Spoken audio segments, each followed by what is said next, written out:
Hi everybody, this is Mark Freedman here again at a game called Dwarf Fortress Central. I've played a little bit independently since my last recording, so let's go ahead and review what's changed here down at the fort.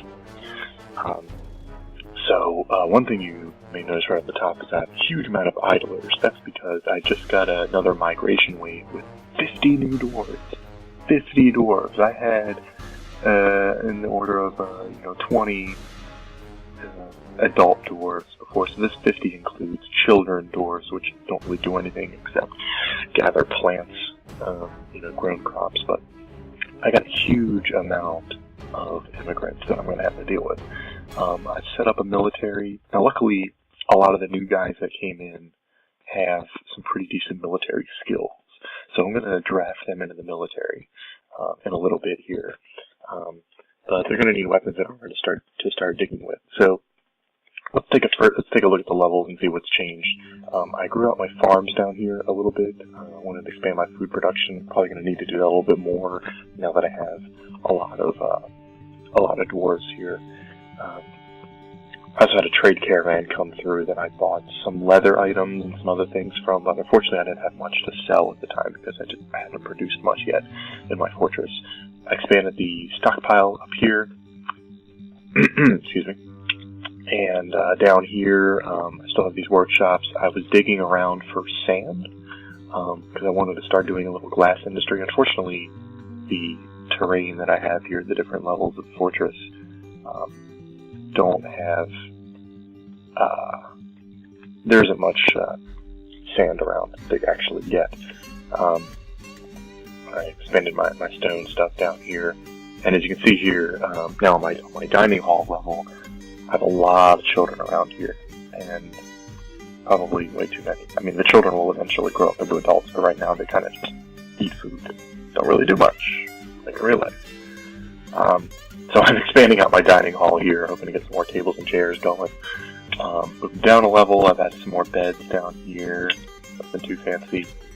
Down here I set up my military, so I have a weapons and armor rack here, and these are designated as a individual training and squad training down here for both of my two squads, the mechanical yawns and the bulbous constructs.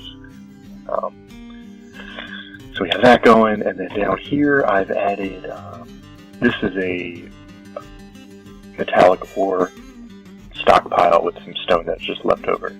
So that's there. That's right above where I have my forges, my metal crafting stuff down here. So I was able to set up my magma stuff down here. So these two buildings are magma smelters. So they convert ore, which is stone that has metallic components in it. For example, native gold ore. It's like a rock that has gold in it, and then you're smelting it down into the pure gold metal bars, which we have here in this lower left stockpile with the down here. So I got some copper bars and some gold. Unfortunately, I haven't found iron ore yet. Iron is good, is a nice type for making weapons and armor. Unfortunately, the only thing I have to use for that right now is copper. Copper isn't very good, but it at least allowed me to gain skill because unfortunately, even with after this huge migration wave, I don't have any dwarves that have much metal crafting skill. So there's metal. Let me get to the labors here. There's furnace operating, which is operating the smelters and wood furnaces and such.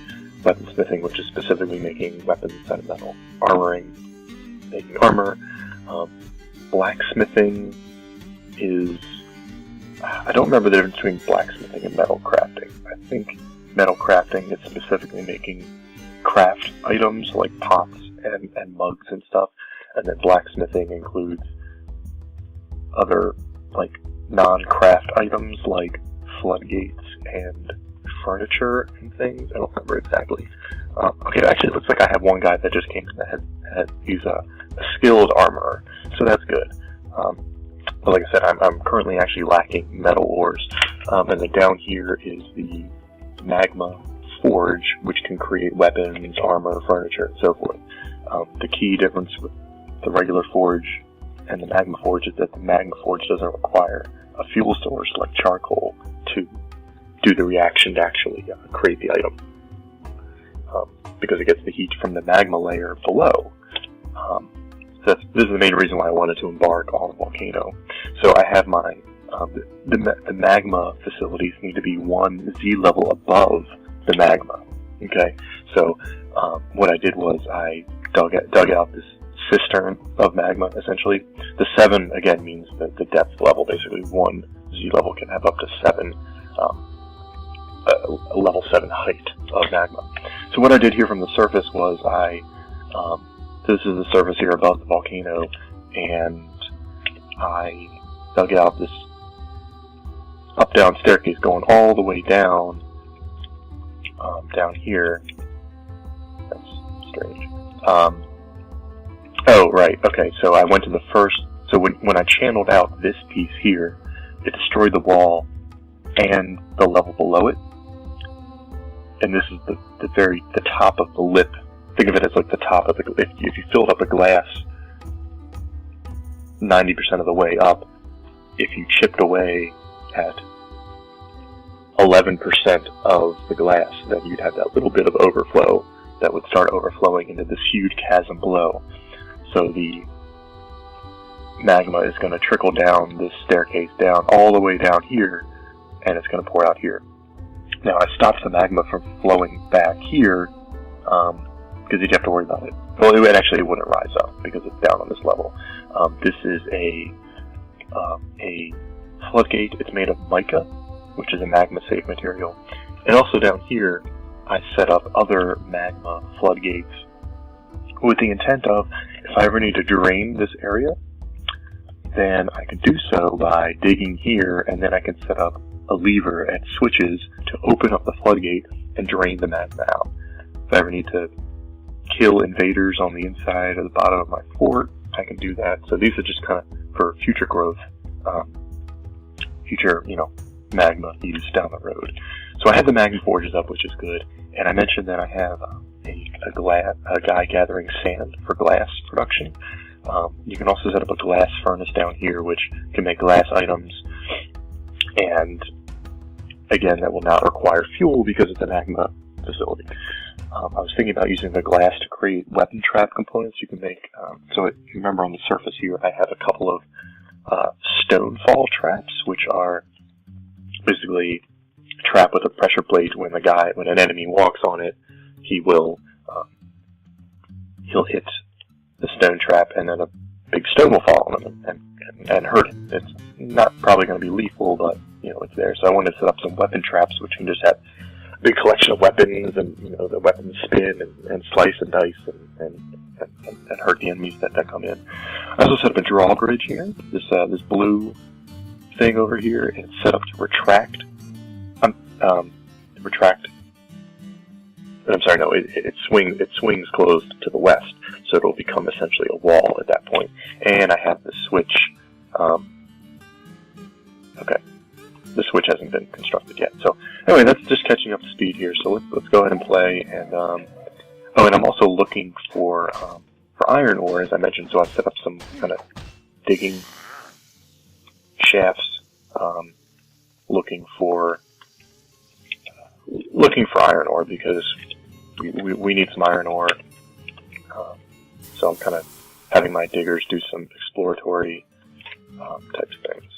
So unfortunately, I'm getting all these warm stone warnings because the magma from below is heating up the layer above, which gets kind of annoying because it's warning you that, hey, if you strike this wall, you might release magma into your entire fortress, which would suck. But I don't have to worry about it because despite the fact that there's these hot stone icons here, it's actually just heat from below because they've, outlined how.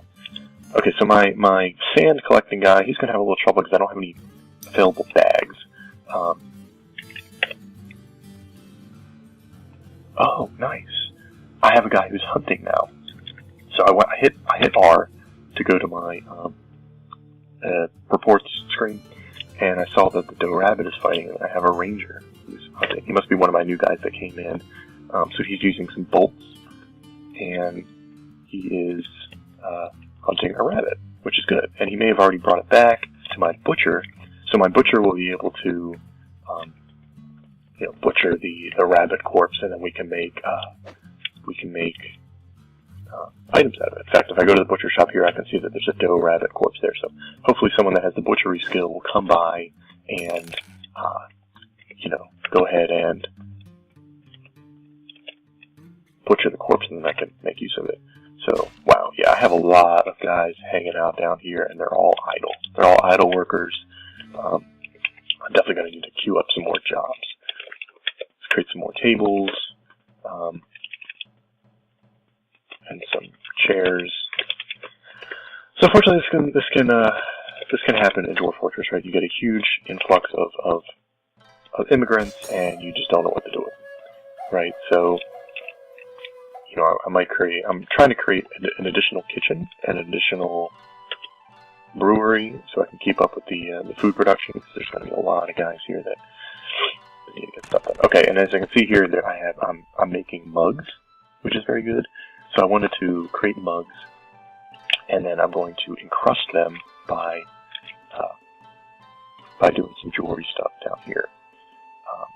The dwarf has been taken by a fey mood. Ooh, a fey mood. Okay, so a fey mood is basically someone becomes like super focused on creating a craft. Like they're uncontrollable and actually take over a workshop. So that should be interesting. I actually had a guy before, he was possessed, and he wasn't able to create the craft that he was trying to make because he was just really pissed off. He couldn't find the items that he needed. Sometimes they actually go insane and start fighting people and killing people, which is really bad. So as you can see, this guy is, he's taken over, and there's different kinds of moods. They can be possessed, or they can be, I don't know, there's a few different things. What the hell just happened? An elven caravan has arrived. Okay. The elves have arrived. So let's start bringing stuff over to the trade depot. I'm not sure if I actually have anything that's of decent value. I guess I have some, okay, I got some good food pots here, which is good. So I'm in the trade menu here, and I've sorted my items by value. So the highest value items are at the top. So right now my best valued things are some food containers that I have, which have a lot of good quality foods. So like this stack of plump helmet roast is worth 930, which is pretty good for this point in the game. And similarly, I have turkey hen egg roast. So now I don't want to sell all my food because I just had 50 more immigrants and they need to eat. But I'm curious to see what the what my guys have, what they have to sell me, right? Oh, and another thing, you got to be really careful with the elves is that they get pissed off if you try to sell them wooden items, even if it's a container made of wood. So I won't be giving them a chestnut bin filled with finished goods. So you got to be, really careful with that. Unfortunately, it's just one of those things. I'll sell them a lead statue of armadillos. Sure. Yeah, I did find some. I forget what ore it is, but it makes lead. I made a lead statue. Yeah, there we go. Okay, dwarven child. Cancel eating. Probably took away the food that he was trying to eat. I'm taking food off of starving children. Okay, so down here I have my sparring area for my first two squads. I'm gonna build an east wing over here because I have all these new guys. I'm gonna need to set up a new facility for a new crew that I want to make, right? Because I have a lot of guys in the military, and generally you want to have multiple squads. Ooh, he's begun a mysterious creation. Let's see what he's working on. Okay, so he's going to create something. Now, so this is going to create a legendary artifact. Very high quality, very valuable, very treasured.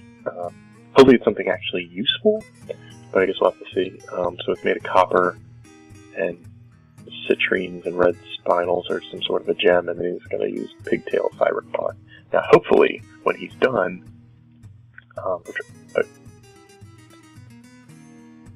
I'm trying to remember. So, in some moods, after they finish their item, they get a legendary status in the skill that they used. For example, if they make a weapon in a Fey mood, then they will become legendary weapon crafters, which means they make really high quality items, which is great and is good. But then there's certain kind of moods where that doesn't happen.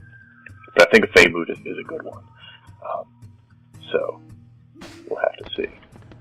So I'm digging out some more areas for iron. Okay, so I'm finding some new stones. Cobalt-tite. These aren't.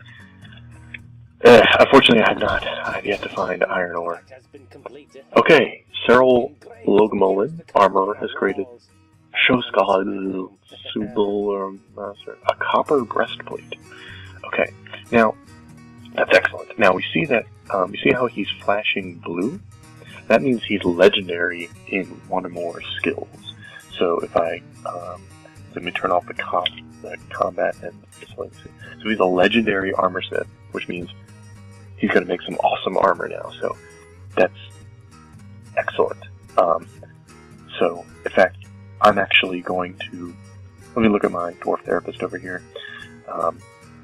So yes, okay. So this guy is a legendary armor. So I'm going to have him focus on creating armor right now. I'm going to turn off his other skills. I'm hoping I can pump out a few pieces of armor while the dwarven caravans are here. I'm sorry, the elven caravans, because I'd like to sell them some nice stuff. So I'm going to have to go with copper, and let's go ahead and make some copper. Make some gauntlets, sure, why not? Now, depending on the piece of armor, it'll require more pieces of metal bars. For example, a breastplate's probably going to take like 4 bars versus, maybe 2 bars for boots. So we can see that he just picked up, I saw him run away. I'm not sure where he just went.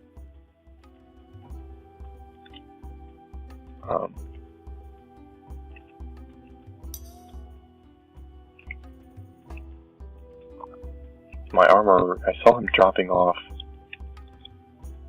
That's really weird. I saw him dropping off copper bars and then he just ran away, which is very strange. Okay, I don't have my broker here, Sagun. Okay, so you want to have your main broker do the trading.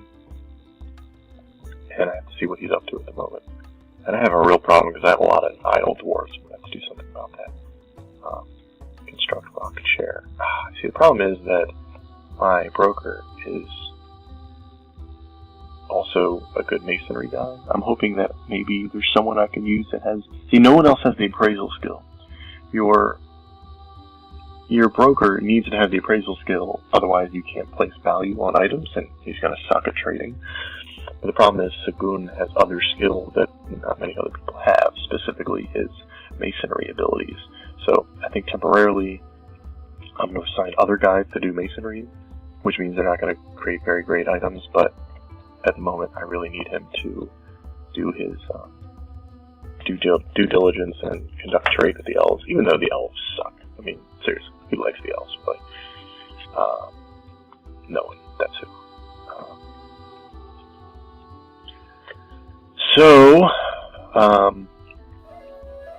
Okay, looks like he's here for trade, and let's see what the elves have. Greetings, we are enchanted by your most ethical works. We've come to trade. Well, that's great. Just make sure that these prepared food pots, okay, they're pots, which means they're made out of stone, which is good. We don't want to sell, wooden items to our elven friends, even though they make their own wooden stuff. For example, oak flute, mango wood piccolo. I mean, what's the deal? Why is it that they feel that they can make their own wooden stuff? So, unfortunately, the elves don't really have a whole lot of great stuff sometimes. I'm going to see if they have any bags for sell, because so I can create, I can collect sand. Unfortunately, the text is kind of screwed up in this game on the trade screen, so it's kind of hard to read the items. They have a lot of wooden armor, which generally kind of sucks. Whipvine seed. Okay, I'm going to buy some whipvine seeds. Whipvine can be used to, plant, and you can make liquor out of it, which is good. Okay, this is just an empty bag. It's kind of expensive, though. I'm hoping that I can get some. Tempted to buy some, I think I'm going to buy a cloth bin so I can make my own bags. I don't really have a good way to make cloth right now. That requires a loom and something like spider silk to do that. So I'm kind of hoping they got something else decent over here. They usually don't deal with a whole lot of metal stuff. Although they do sometimes. Wooden arrows, no thanks. Let's buy some strawberries. And let's see what else they got here. Fisher berries? Sure. I mean, it's good to have a little bit of variety in food and liquor. Ratweed, whatever the hell that is. What is this? This is a loincloth. I think I have all the loincloths that I need. Okay, so they don't really have that much that's of that much value to me. What's gigantic tortoise? Oh, I've caged giant tortoise. I don't know what I would do with the giant tortoise. Or giant slug. I guess I could eat them. But, a little expensive for my tastes. Rope reed fiber hood. I guess I don't have much armor yet, so I may as well buy some cheap armor for now, just to have something on the guys.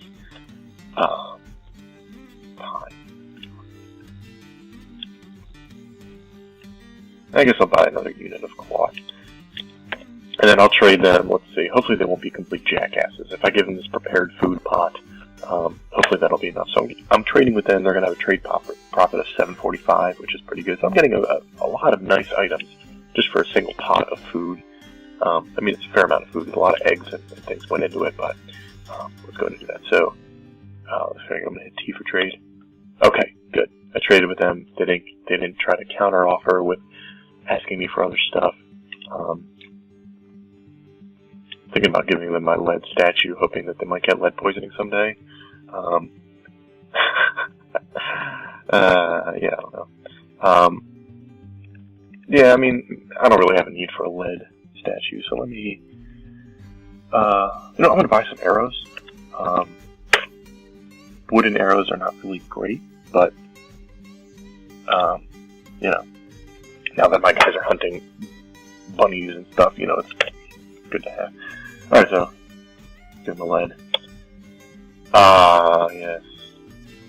Lead is very heavy. 680 dwarf pounds. Yeah, I'm gonna have trouble getting rid of that lead statue. Might have to throw it in the volcano. Alright, so let's, so we're good. We're done with the trading. So I'm gonna hit R to allow my trader to go about his business, and I'm gonna change his, labors so that he can go back to doing his masonry stuff, because he was making some rock tables. So now we'll be good to go. And I'm just trying to think about what I can do with these bozos in the meantime. I'm going to turn furnace operating on some of them so that I can get a little more smelting going. And then maybe even though they don't have any hunting skill, I'd like to turn on hunting for some of them, hoping that maybe they'll go hunting.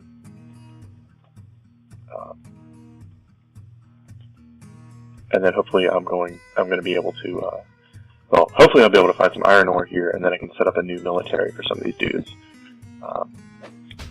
New military squads, because, like I said, I got a lot of, so here's my armor that I'm pumping out. Exceptional left gauntlet.